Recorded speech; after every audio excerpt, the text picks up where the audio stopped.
Hello students, welcome to Sigma e learning centre. और आज हम बात करने वाले हैं एनसीईआरटी के कुछ एग्जांपल्स की, जो कि मोशन के टॉपिक से रिलेटेड है। अभी तक हमने जितना भी पढ़ा था वो थ्योरी थी, बट थ्योरी अप्लाई कैसे होती है ये सिर्फ आप क्वेश्चंस से प्रैक्टिस करके ही पता कर सकते हो। अनलेस अनटिल आपका सारा पढ़ना वेस्ट है।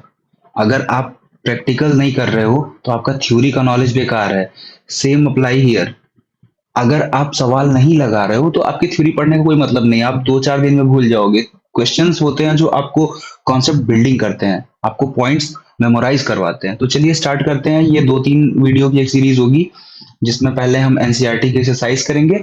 उसके बाद कुछ मेरे स्पेशल क्वेश्चंस होंगे जो मैं आप लोगों से शेयर करूंगा और आप उसको ट्राई करिएगा। चलिए शुरू करते हैं पहले क्वेश्चन से। देखिए पहला क्वेश्चन क्या कह रहा है an athlete completes one round of a circular track of diameter 200 in 40 seconds. What will be the distance covered and the displacement at the end of 2 minutes and 20 seconds?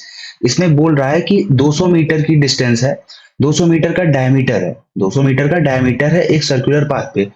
Suppose करो ये आपका एक circular path है, गंदा सा जो मैंने बनाया है। अब इसका डायमीटर कितना है? इसका डायमीटर है 200 मीटर।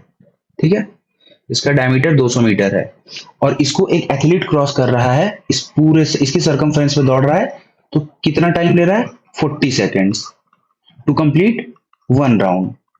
एक राउंड को कंप्लीट करने के लिए 40 सेकेंड ले रहा है। तो ये आपको क्या मिल गया? ये आपको टाइम नहीं मिल गया? टाइम मिल गया ना 40 सेकेंड। अच्छी बात है। अब देखो दे दिया है 200 मीटर डायमीटर। तो 200 मीटर डायमीटर देने का मतलब समझते हो? आपको सवाल तो लग जाएगी, बात को समझो मैं क्या कहना चाह रहा हूँ। 200 मीटर डायमीटर देने का मतलब है कि भाई पहले तो तू रेडियस का फॉर्मूला लगा, रेडियस निकाल। रेडियस निकालने के बाद तू 2 पाई आर निकाल। उस जो ग्राउंड है, जो सर्कुलर ग्राउंड है, उसकी सरकमफ्रेंस लगा, क्योंकि वो किनारे किनारे दौड़ रहा है। जब वो किनारे किनारे दौड़ रहा है तो सरकमफ्रेंस पे दौड़ेगा। तो इसलिए तेरे को चाहिए 2 पाई आर। तो अगर डायमीटर 200 है तो रेडियस क्या हो जाएगी? 100, क्योंकि रेडियस डायमीटर का हाफ होती है। तो आपको क्या मिल जाएगा? रेडियस यहाँ से 100, और उसके बाद 2 पाई आर आपको मिल जाएगा। और जब 2 पाई आर मिल गया और टाइम मिल गया तो आपको क्या मिल जाएगा? Angular speed. और एक बार एंगुलर स्पीड मिल गई तो उसके बाद आप उसमें टाइम से मल्टीप्लाई करके टोटल डिस्टेंस निकाल सकते हो। कर सकते हो कि नहीं कर सकते हो? चलो इसको थोड़ा सा प्रैक्टिकली देखते हैं कैसे कर सकते हैं। ठीक है, चलो। Given that the athlete takes 40 seconds to complete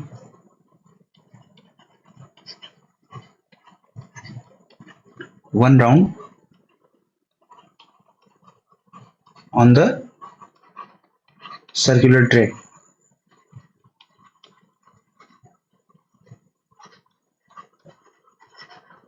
having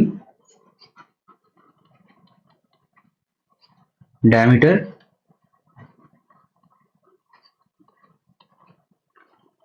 200 meters. Okay, so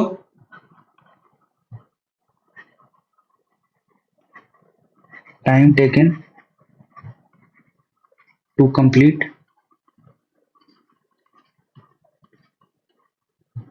one revolution क्या हो जाएगा? 40 seconds. Total distance covered in one round क्या हो जाएगा? इक्वल टू circumference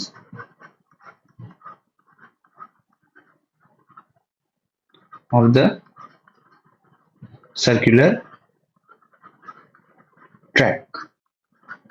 हो जाएगा ना बेटा? अब सर्कमफ्रेंस ऑफ सर्कुलर ट्रैक आपको निकालने में कोई दिक्कत नहीं होगी। आपको डी दिया हुआ है 200 मीटर्स, आर हो जाएगा 100 मीटर्स, क्योंकि R is equal to D by 2। एक चीज ये मिल गई। तो 2 पाई आर क्या हो जाएगा? टू पाई आर हो जाएगा 2 pi 100, that is 200 pi metre. Angular speed क्या हो जाएगी? एंगुलर स्पीड क्या हो जाएगी आपकी? टोटल डिस्टेंस ट्रेवल, तो ये आ गई 200 पाई divided by total time taken. यहां से आ जाएगा 5 पाई मीटर पर सेकेंड। ये आ गई एंगुलर स्पीड। अब आपको बोला है कि ये 2 मिनट और 20 सेकेंड तक ट्रेवल करता है, तो 2 मिनट और 20 सेकेंड मतलब 2 मिनट 20 सेकेंड, इसका मतलब क्या होगा? 140 seconds. 1 minute is equal to 60 seconds, so 2 minute will be equal to 120 seconds and plus 20 140 seconds। तो आपको ये भी पता है एक फॉर्मूले से कि distance is equal to speed into time. तो रख दीजिए, टोटल स्पीड डी कितनी हुई है? 5 पाई मीटर पर सेकेंड इंटू 140 सेकेंड्स। कैलकुलेशन में रख दीजिए, इसकी वैल्यू 22/7 इंटू 140, काट दीजिए 20 आ जाएगा। 5 का मल्टीप्लाई होगा 20 में तो 100 इंटू 22, तो 2200 मीटर्स। ये हो गया आपका total distance covered by the athlete.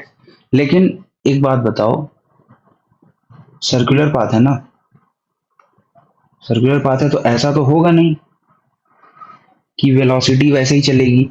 जब आप एक सर्कुलर राउंड कंप्लीट करोगे तो डिस्प्लेसमेंट क्या हो गया? जीरो। फिर जब आप दूसरा सर्कुलर राउंड कंप्लीट करोगे फिर डिस्प्लेसमेंट क्या हो गया? जीरो। जब तीसरा कवर करोगे फिर जीरो। मतलब आप जितनी बार राउंड कंप्लीट करोगे उतनी बार तो आपका डिस्प्लेसमेंट जीरो हो जाएगा, क्योंकि इनिशियल पॉइंट और फाइनल पॉइंट के बीच का डिफरेंस क्या हो जाएगा? जीरो। तो पहले तो हम ये देख लेते हैं कि ये कितना राउंड घूमा है। अब एक बात बताओ कि ये एक राउंड कवर कर रहा है कितने में? 1 राउंड कवर कर रहा है in 40 second. Total time 140 seconds. तो नंबर ऑफ राउंड्स निकल जाएगा, नंबर ऑफ राउंड्स ये आ जाएगा 140 divided by 40, that will be equal to 3.5, यानी कि 3.5 इसने राउंड कवर किए हैं। अब देखो, इसको थोड़ा सा मैं क्लीन कर देता हूं। देखो, जब ये सर्किल का एक राउंड कवर किया जीरो, दूसरा राउंड कवर किया जीरो, तीसरा राउंड कवर किया डिस्प्लेसमेंट जीरो, लेकिन जब चौथे राउंड में हाफ ही कवर किया है तो ये कहां तक पहुंचा होगा? ये पहुंचा होगा यहीं तक, बिल्कुल ए से लेके बी तक। और इनके बीच की शॉर्टेस्ट डिस्टेंस क्या है? 200 मीटर। 200 मीटर ही है ना ए से बी के बीच की शॉर्टेस्ट डिस्टेंस, यही है। यहां से यहां तक की मिनिमम डिस्टेंस क्या हो जाएगी? यहां से यहां तक की मिनिमम डिस्टेंस हो जाएगी 200। तो 3.5 राउंड 3.5 राउंड्स के बाद टोटल डिस्प्लेसमेंट क्या होगा? 200 मीटर। डिस्टेंस क्या होगी? 2200 मीटर्स। तो एक चीज आपको यहां से मिल गई, ठीक है। तो इस तरीके से ये सवाल हो गई। सवाल में से डेटा एक्सट्रैक्ट करना सीखो, बस सवाल लग जाएगी, सवाल में कुछ होता नहीं है। देखो यहाँ पे बोल रहा है कि एक आदमी जॉगिंग करता है फ्रॉम ए टू बी। सबसे पहले तो ए बना लो, ए एक पॉइंट है, यहाँ से भैया जॉगिंग कर रहे हैं हमारे बी पॉइंट तक, और ये स्ट्रेट लाइन है और 300 मीटर लंबी है। भैया जॉगिंग कर रहे हैं रोड पे, और इनको टाइम कितना लग रहा है? 2 मिनट 30 सेकेंड। 2 मिनट 30 सेकेंड मतलब 150 सेकेंड सीधा। अब एक बात बताओ, कह रहा है कि भैया जब ए से बी तक पहुंच गए तो फिर वापस बी से सी तक आए। यहाँ कोई पॉइंट सी है, सी और बी के बीच की जो डिस्टेंस है वो 100 मीटर है।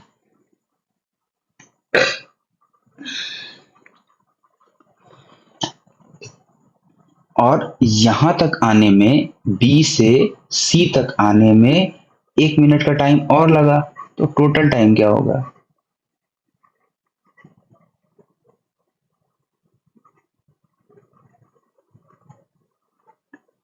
Total time taken to come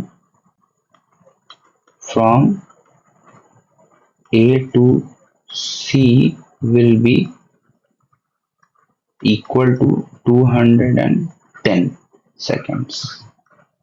210 seconds, ये हो गया। अब कह रहा है बता दो एवरेज स्पीड क्या है, एवरेज वेलोसिटी क्या है जब ए से बी जाता है और ए से सी जाता है। तो ए से बी जाने में तो कोई सीन ही नहीं है, जब यूनिफॉर्म एकदम जा रहा है, यूनिफॉर्म मोशन है बिल्कुल, और कहीं डायरेक्शन चेंज नहीं हो रही है, तो डिस्टेंस और डिस्प्लेसमेंट बराबर होगी। जब डिस्टेंस और डिस्प्लेसमेंट बराबर होगा तो स्पीड और वेलोसिटी भी बराबर होगा। तो एवरेज स्पीड क्या हो जाएगी? ए से बी वाला केस है ये, ए टू बी, एवरेज स्पीड क्या हो जाएगी? टोटल डिस्टेंस, देखो ए से बी जाने में टोटल डिस्टेंस कितनी लग रही है? 300 मीटर। टाइम कितना लग रहा है? 150 सेकेंड। तो निकल गया 2 मीटर पर सेकेंड। सेम ये एवरेज वेलोसिटी भी हो जाएगी,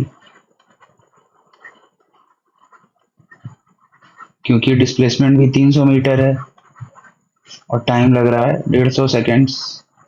तो यहाँ भी आ जाएगा 2 मीटर पर सेकेंड। डिफरेंस कहाँ आएगा? डिफरेंस आएगा सेकेंड वाले में, ए टू सी जाने में। देखो जब ए टू सी गया तो डिस्टेंस क्या हो गई? टोटल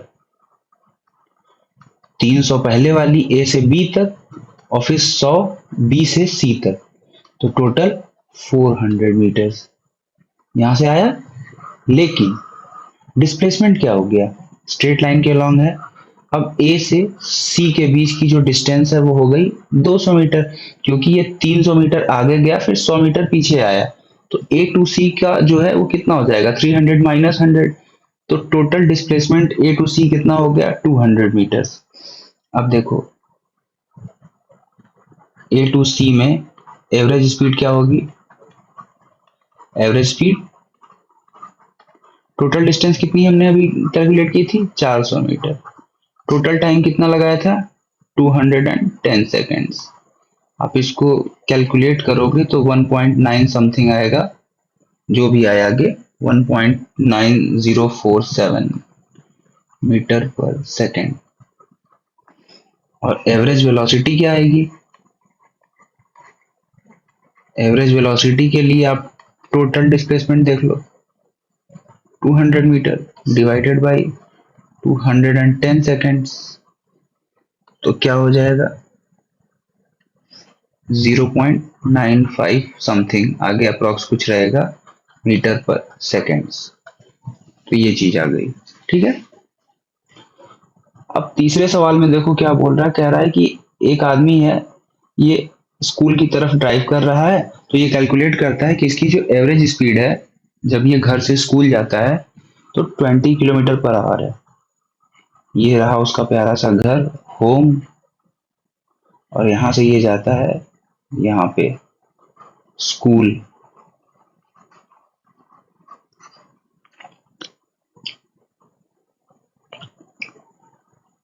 भैया जा रहे हैं होम से स्कूल, ठीक। तब इनको क्या लग रहा है कि जो हमारी एवरेज स्पीड है, average speed from home to school कितनी है? 20 किलोमीटर पर आवर। और जब ये वापस आते हैं तो ट्रैफिक इनको कम मिलता है, तो ये भगा के आते हैं गाड़ी, तब इनकी average speed 30 kilometre per hour होती है। तो average speed from school to home is 30 kilometre per hour. अब देखो इसमें ज्यादा कुछ करने के लिए है नहीं, एकदम सिंपल सवाल है ये। टोटल डिस्टेंस मान लो एस है होम से स्कूल की। तो एक बात बताओ, ये एस डिस्टेंस कवर करने में इसको T1 टाइम लगा होगा. Let us assume that the total distance between home and school is s meter or s kilometer. S kilometre ले लो, सब किलोमीटर में दिया है. And T1 is the number of hours taken to cover the distance from home to school. तो ये किसके बराबर होगा? ये जाते टाइम का है और सेम आते टाइम डिस्टेंस तो नहीं बदलेगी, लेकिन टाइम T2 हो जाएगा. अब ऑब्वियस सी बात है ना, आप गाड़ी भगा के आ रहे हो तो T2 कम होगा T1 से. ये दो चीजें आ गई, S upon T1, S upon T2. अब देखो, आपके पास एकदम सिंपल सा काम करना है आपको. टोटल डिस्टेंस क्या हो जाएगी जब वो आदमी यहां से यहां जाएगा और यहां से वहां वापस आएगा? तो ये S डिस्टेंस गया और S डिस्टेंस आया, तो टोटल डिस्टेंस कवर कितनी हो गई? 2S.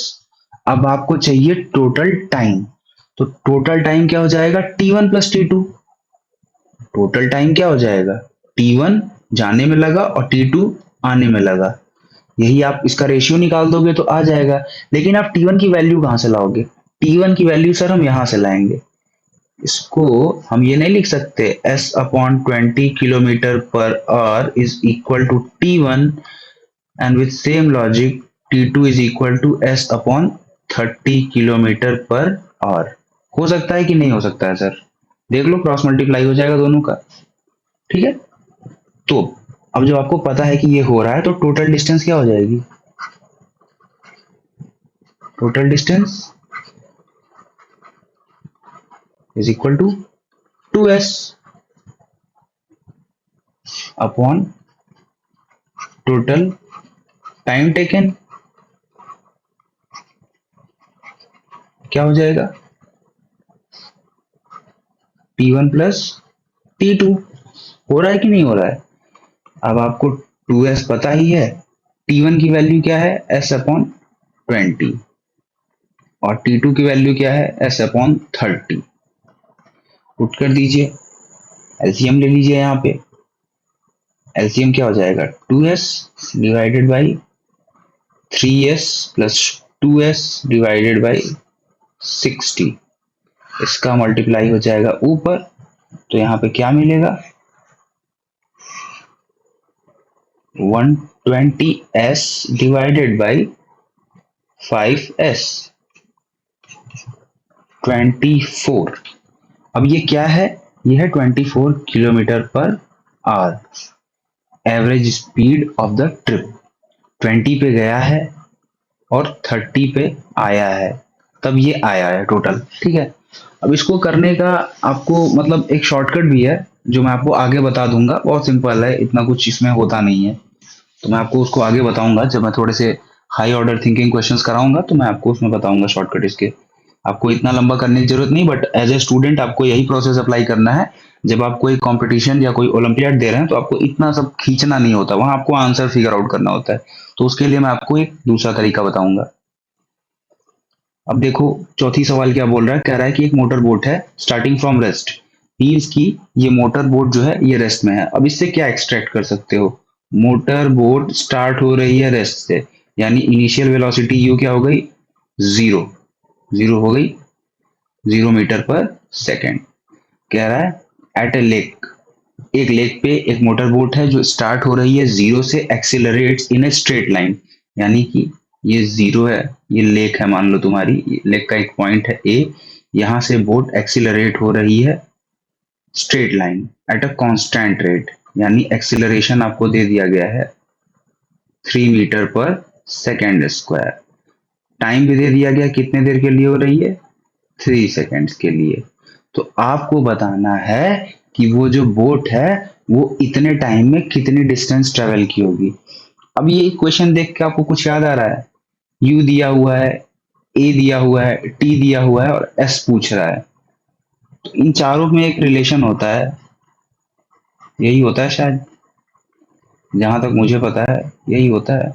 तो चलिए सर रख देते हैं. एस निकालनी है, यू 0 है, टी 3 सेकेंड है, यहाँ पे हाफ है, यहाँ पे आप 3 रख दो एंड टी स्क्वायर यहाँ पे क्या हो जाएगा 9, सॉरी T8 है, I am so sorry, T8, T की वैल्यू 8 सेकेंड है। 8 का स्क्वायर कितना हो जाएगा 64। स्क्वायर्स आप कोशिश करिए कि 1 to 20 आपको याद हो एटलीस्ट। तो यहां से क्या आ गया, ये 0 + 96, तो एस क्या होगा 96 मीटर्स। यानी कि अगर आप एक बोट जो रेस्ट पे है उसको कंटिन्यूअस एक्सीलरेशन दे रहे हैं कांस्टेंट 3 मीटर पर सेकेंड स्क्वायर का फॉर 8 सेकेंड्स, तो वो कितनी डिस्टेंस चल के रुकेगी, वो या उतनी देर में कितनी 8 सेकेंड में कितनी डिस्टेंस ट्रेवल करेगी, that will be 96 metres. Okay, so let's move to the next question. कह रहा है कि a driver of a car traveling at 52 km per hour applies the brake and accelerates uniformly in opposite direction। पहली चीज तो यहां से क्या मिल गई, applies brakes and accelerates uniformly in negative direction, that means a is negative, less than 0 है। पहली चीज तो यहां से आप ये एक्सट्रैक्ट कर लो अपने दिमाग में कि किसी भी इक्वेशन में आप a नहीं पुट करोगे, -a पुट करोगे। ऐसे क्वेश्चन में से छोटा छोटा डेटा एक्सट्रैक्ट करते हैं। कह रहा है कि the car stops in 5 second, car stop कर रही है 5 सेकेंड में। अब एक चीज बताओ, टी सेकेंड्स में है और जो वी है या यू है ये किलोमीटर पर आवर में है, दैट मीन्स कि हम इसको चेंज करेंगे मीटर पर सेकेंड में आगे जब काम आएगा। अब दूसरा ड्राइवर क्या कर रहा है, ये 3 किलोमीटर पर आवर की रफ्तार से जा रहा है और ब्रेक लगाता है स्लोली और 10 सेकेंड बाद रुकता है। तो हमें क्या करना है, एक ग्राफ बनाना है दोनों का स्पीड वर्सेस टाइम का, और बताना है कि कौन सी कार ज्यादा दूर तक ट्रेवल करेगी after the brakes were applied. देखो ये करने का तुम्हारे पास एक और तरीका भी है जो कि काफी अच्छा है, आप v = u + 80 से भी निकाल सकते हो, बट अभी जो आपको ग्राफ बोला गया ग्राफ से बता दे रहा हूँ, उसके बाद फिर मैं साइड में बताता हूँ आपको। देखो इसका जब हम ग्राफ बनाएंगे, इसका एक ग्राफ बना लेते हैं, चलो।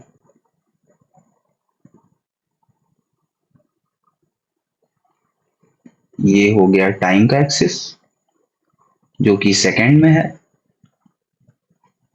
और ये हो गया स्पीड का एक्सिस जो कि मीटर पर सेकंड में है।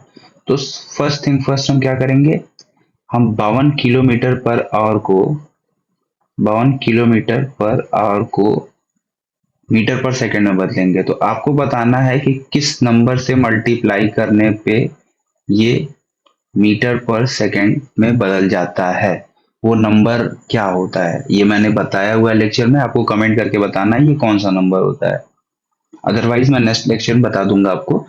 नेक्स्ट में तो मुझे बताना ही है, बट आप कमेंट करके बताना कि ये कौन सा नंबर होता है।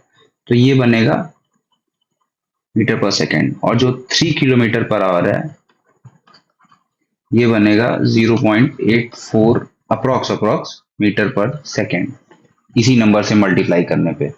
ओके, वैसे चलो कमेंट बॉक्स में मेंशन कर देना, मैं बता दे रहा हूँ 5/18 होता है, क्योंकि कुछ बच्चों को दिक्कत हो जाएगी। 5/18 से मल्टीप्लाई कर दोगे तो ये आ जाएगा। किसी भी क्वांटिटी मतलब कोई भी स्पीड जो किलोमीटर पर आवर में दी हो उसको मीटर पर सेकंड में बदलने के लिए 5/18 से मल्टीप्लाई करते हैं, और अगर मीटर पर सेकंड में दी हो उसको किलोमीटर पर सेकंड में कन्वर्ट करना है तो 18/5 से मल्टीप्लाई करते हैं। आप नोट कर लेना, ठीक है। चलो, अब बोल रहा है कि पहली कार 5 सेकंड में स्टॉप हो रही है, दूसरी कार 10 सेकंड में स्टॉप हो रही है, ग्राफ बनाना है। तो ग्राफ बनाने में अब कुछ बचा नहीं है, बिल्कुल सिंपल है। Let me proceed further. अगर ये 0 है तो 0.83 कहीं यहाँ होगा, 84 83 जो भी, और 14.4 कहीं यहाँ होगा, सब मीटर पर सेकंड में है। अब ये अगर 5 सेकंड मैं यहाँ बना रहा हूं, 5 सेकंड, तो 10 सेकंड कहाँ बनेगा, अप्रोक्स यहाँ बनेगा 10 सेकंड। इसको ओ का नाम दिया, इसको ए का नाम दिया, इसको बी का नाम दिया, इसको भी नाम दे दो P, इसको नाम दे दो Q। ओके, अब हम क्या कर रहे हैं, हम एक लाइन ड्रॉ करने वाले हैं। तो ये लाइन कहाँ से आएगी, ये लाइन इस पॉइंट से आएगी और ये कहाँ जाएगी, ये यहाँ पे। गाड़ी को 14.4 मीटर पर सेकेंड से 0 आने में 5 सेकेंड का टाइम लगा और गाड़ी को 0.83, एक सेकेंड, ये फिगर में थोड़ा सा मिस्टेक हो रहा है।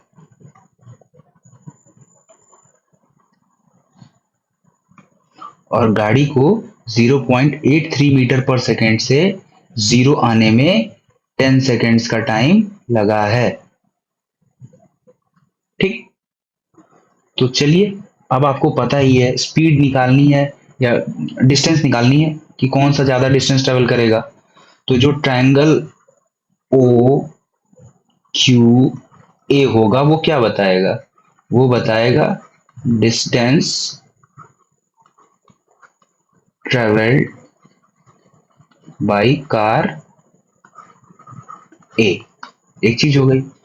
और ट्रायंगल ओ पी बी क्या बताएगा, distance covered by car B.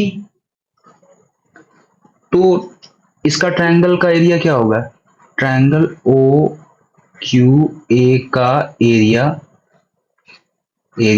क्या हो जाएगा, हाफ बेस क्या होगा ओ ए, हाइट क्या होगी ओ क्यू, यही होगा ना।